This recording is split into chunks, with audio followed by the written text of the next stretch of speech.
poor feast. A goose no larger than your hand might cover. But the Cratchits are not hard to please. There never was such a goose. I don't believe there ever was such a goose cooked. The tenderness, the flavor. And the stuffing. And now the pudding. A very small pudding for so large a family. A wonderful pudding, wonderful. Children, I regard this pudding, I say, as the greatest success achieved by Mrs. Cratchit since our marriage. Hooray! And now a toast. A Merry Christmas to us all, my dears. God bless us. Merry Christmas, my dears. God bless us, everyone.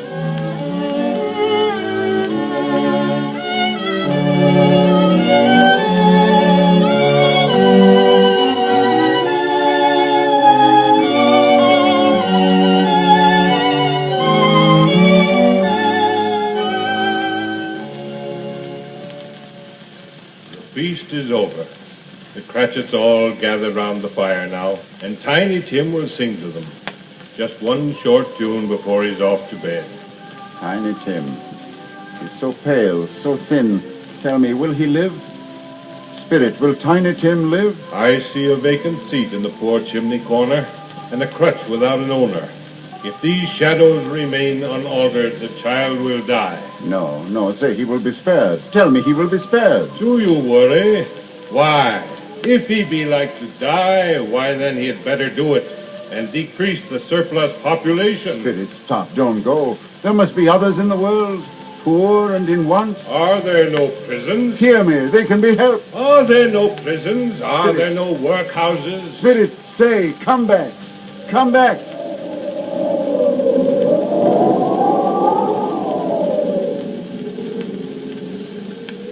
The spirits have gone. I was alone on the windswept street, my shoulders bowed with shame. From far off, I heard the hours strike.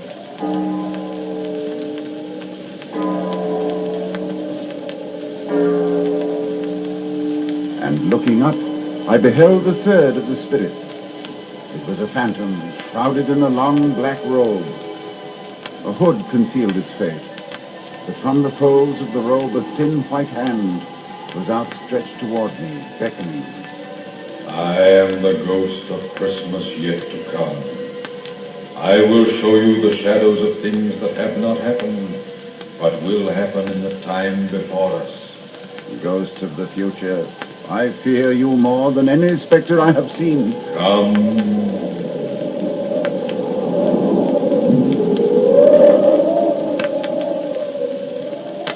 Look there. Do you know this street, Ebenezer Scrooge? I do. My business is here. But that building is strange to me. It will be built in years to come. Do you know those two men walking there? I know them well. They are my friends. Hear what they say. Well, old Stripes has got his own at last, eh? Well, so I hear.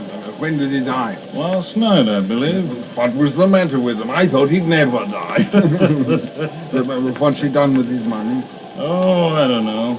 Left it to his business, probably. Well, I'm sure he wouldn't give it away. Cold, isn't it? Did you hear, Ebenezer Scrooge? Come.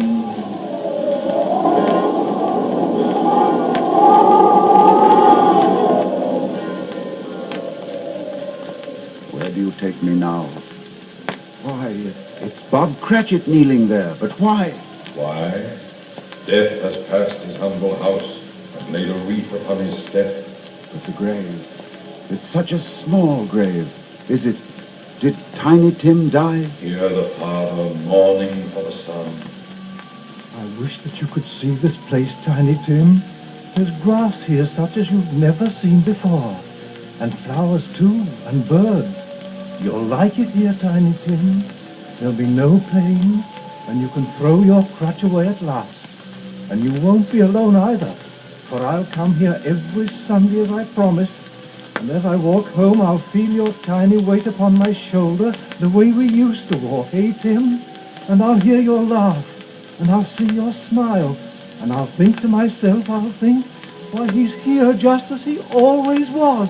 He's here, Tiny Tim. Tiny Tim. Tiny Tim, born 1838, departed this life, aged 7 years. Must this be? Must that father cry out his heart upon a gravestone?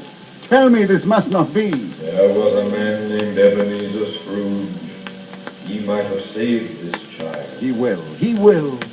Let me have one chance. It was promised me if I altered my life. I will honor Christmas in my heart and try to keep it all the year. I will live in the past, the present, and the future. The Spirit of God shall strive in me, I swear. Only tell me that I may sponge away the writing on that gravestone. Tell me.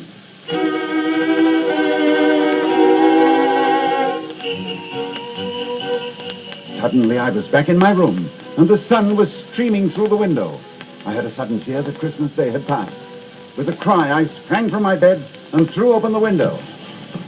You there, boy! What day is this? Hey, What day? today? Why, it's Christmas Day. Christmas Day. I haven't missed it.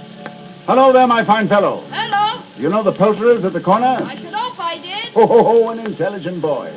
Have they sold the prize turkey that was hanging there? What? The turkey as big as me? Ha ha, delightful boy. It's a pleasure to talk to you. Is it still there? It's hanging there now. Then go and buy it, boy. Yahoo! No, I'm in earnest. Here's the money. Go and buy it. Tell him to send it to Bob Cratchit's house. And whatever's left is for you. And hurry, boy, hurry. I've been invited to my nephew's for dinner. I'm going. And boy, Yes, sir. Merry Christmas, boy. Merry Christmas.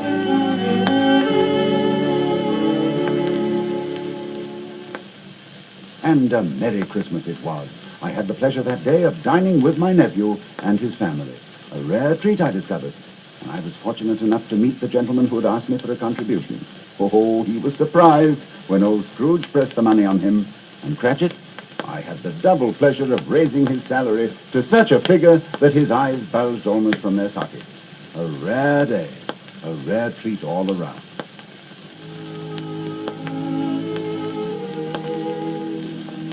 Yes, that was a Christmas for you. And I may tell you that Tiny Tim did not die. He's well and growing stronger day by day. A fine boy.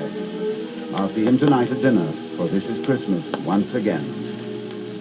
Yes, I keep Christmas now, for I have learned this, that no greater glory is given us than the love of fellow man. For in that love is love of God. May we keep Christmas always. May its fires burn forever in our hearts. And so, as Tiny Tim observed, God bless us every one